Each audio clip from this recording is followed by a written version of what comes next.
Hello दोस्तों, आज हम क्लास 10 के बीडीपीसी नया चैप्टर लेकर आए हैं 3.3। जो चैप्टर का नाम है दो चर वाले रैखिक समीकरण युग्म। मतलब दो चर के समीकरण को बनाना है।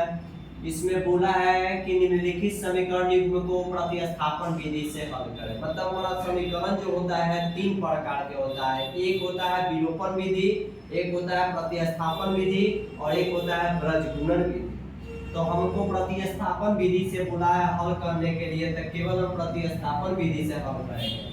हमारा क्वेश्चन दिया हुआ है x + y = 14, x - y = 4। इसको हम मान लेते हैं पहला समीकरण, इसको हम मान लेते हैं दूसरा समीकरण। हम दोनों में से किसी एक को उठाकर प्रतिस्थापन विधि के लिए हम तैयार करेंगे। तो लिखेंगे समीकरण 1 में, अगर समीकरण 1 हम उठाएं तो हमको 2 में रखना पड़ेगा, अगर 2 में हम उठाएं तो 1 में रखना पड़ेगा। तो x + y बराबर हो जाएगा 14। x को इधर छोड़ देते हैं, प्लस से कट गया तो माइनस में हो जाएगा, यानी कि हो जाएगा हमारा तीसरा समीकरण। हमने पहला उठाया था, हमारा समीकरण तीसरा बना। तो अब रख देते हैं हम समीकरण 2 में। समीकरण 2 में x का मान रखने पर अब हमको समीकरण 2 में x का मान रखना है। तो दूसरा समीकरण है x - y = 4। तो x का मान दिया हुआ है 14 - y = 4। x का मान हमको दिया हुआ है 14 - y, तो लिख दे 14 - y। पहले से एक y दिया हुआ तो एक y हो गया। 14 को इधर लिखते हैं, एक हो जाएगा 2y बराबर हो जाएगा 4।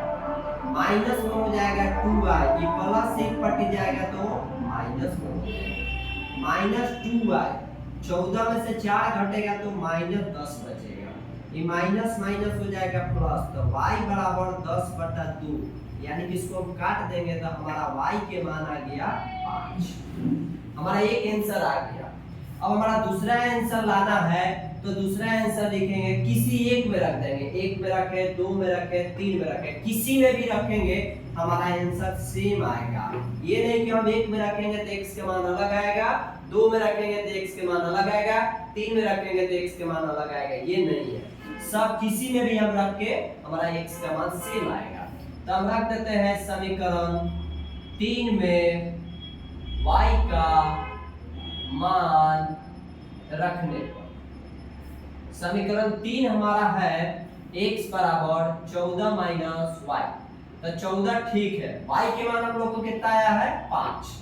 तो 14 में से 5 गया, कितना बचेगा 9, यानी कि हमारा x के मान आ गया 9 और y के मान हमारा आ गया 5। ये हमारा आंसर हो गया, यही हमारा सॉल्व हुआ। y और x का मान निकल गया। आगे की वीडियो में फिर से हम आएंगे और दूसरे क्वेश्चन को लेकर आएंगे। तब तक के लिए धन्यवाद।